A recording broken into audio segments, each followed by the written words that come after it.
Et en effet, Michel Serres nous rappelle qu'augmenter et l'autorité a pour vertu d'augmenter. C'est parce que c'est même l'origine étymologique du mot autorité. Auctoritas signifie augmenter. Et ce rappel de Michel Serres nous intéresse vraiment parce qu'il exprime, selon nous, avec beaucoup de justesse, ce qu'est l'autorité managériale aujourd'hui. Donc, un manager a bien une autorité aujourd'hui, mais une autorité tout à fait différente de celle d'il y a quelques années. On peut la considérer comme une influence, donc là on serait OK avec le Larousse, mais une influence acceptée, une influence qui développe l'individu. Et elle s'exprime dans 4 dimensions clés du management dont on va parler aujourd'hui. Pour chacune de ces dimensions, on fera évidemment le lien avec la notion d'autorité. Donc c'est parti. On démarre avec la première dimension qui est celle de la co-construction du travail ensemble, la co-construction du travail en équipe. C'est le fait qu'on définit avec l'équipe ce dont on a besoin, ce qu'on va mettre en place pour être efficace dans le travail et évidemment pour être aussi satisfait. Alors, pour rendre l'échange un peu plus vivant, on vous propose une courte vidéo qui est issue d'un de nos modules digitaux et qu'on présente souvent en formation. Elle fait débat auprès des managers. Donc, on lance la vidéo. 1 minute à peu près. Je me suis rendu compte pendant cette semaine de vacances où j'étais pas là que vous comptez tous beaucoup trop sur moi.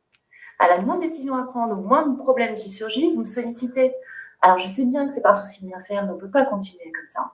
Mais c'est normal que tu me demandes de tout te faire valider. Non, pas tout systématiquement.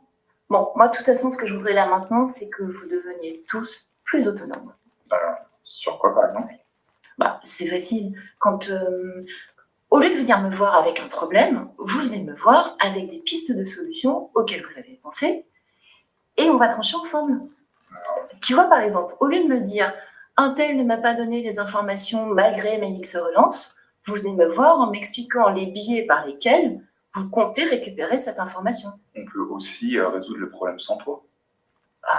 Ouais, enfin, je vous en demande pas autant, je suis aussi là pour vous aider. Mais du coup, est-ce qu'on continue de te mettre en copie de tous nos emails vers l'extérieur? Eh oui, Justine, évidemment, j'ai besoin, moi, d'être en copie des infos pour savoir ce qui se passe dans l'équipe. Alors, ce qu'on observe là, c'est une manager que vous aurez peut-être reconnue, qui s'enferme dans une relation descendante alors même qu'elle demande l'inverse. Et c'est bien ce schéma relationnel parfois très ancré dans la culture managériale qu'il y a à changer. Alors, co-construire avec l'équipe, plutôt que réfléchir à la place, plutôt qu'imposer ou monopoliser la parole, comme Catherine l'a fait. Dans ce qu'on vient de voir, qu'est-ce que ça donnerait? Ça donnerait une Catherine qui poserait un constat, ou même mieux, qui demanderait à l'équipe son propre constat. Comment est-ce que vous percevez les marges de manœuvre que je vous laisse? Et puis, elle lancerait un échange ouvert avec l'équipe. Sur quoi aimeriez-vous avoir plus de latitude, par exemple? Et donc là, elle serait bien dans une relation symétrique où chacun apporte sa réflexion au travail collectif.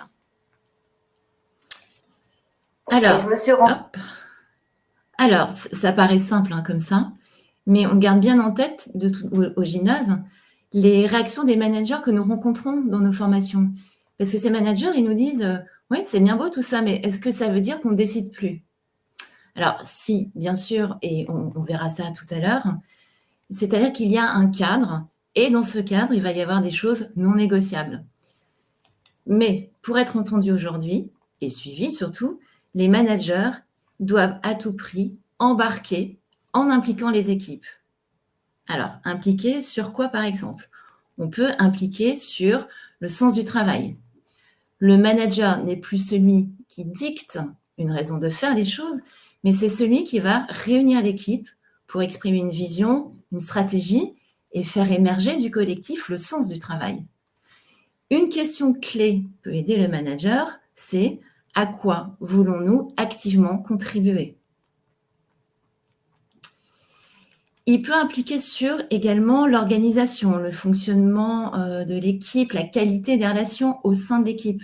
Là encore, le manager lance l'échange avec l'équipe autour de questions telles que quelles règles de fonctionnement entre nous et avec l'extérieur, quel mode de partage des informations pouvons-nous mettre en place, pouvons-nous créer.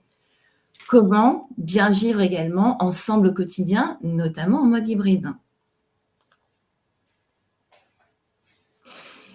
Et avec cette approche-là, si on devait résumer en bref l'autorité dans le sens d'augmenter, toujours de Michel Serres, de développer, l'autorité, ce n'est plus organiser et demander à l'équipe de suivre le mouvement. L'autorité devient le fait d'impliquer l'équipe dans l'organisation. Juste pour conclure cette dimension, l'anecdote d'un jeune manager, toujours en formation, parce qu'on les rencontre là, qui nous racontait récemment qu'il avait fait réfléchir son équipe sur le comment mieux communiquer ensemble quand il s'est aperçu qu'il y avait des pertes d'informations, des malentendus. De cette réflexion sont ressorties 3 actions concrètes. Et il nous a dit, en débrief, qu'il s'était senti pleinement utile à sa place, parce qu'il avait su provoquer une émulation collective et ça avait étonné tout le monde. Ouais, c'est vrai que ça avait fait ça l'avait rassuré quant à son rôle. Alors maintenant, une deuxième dimension, on va parler du fameux management par la confiance. Alors, pas facile pour les managers parce qu'ils sont face à des exigences, les exigences dont on parlait tout à l'heure.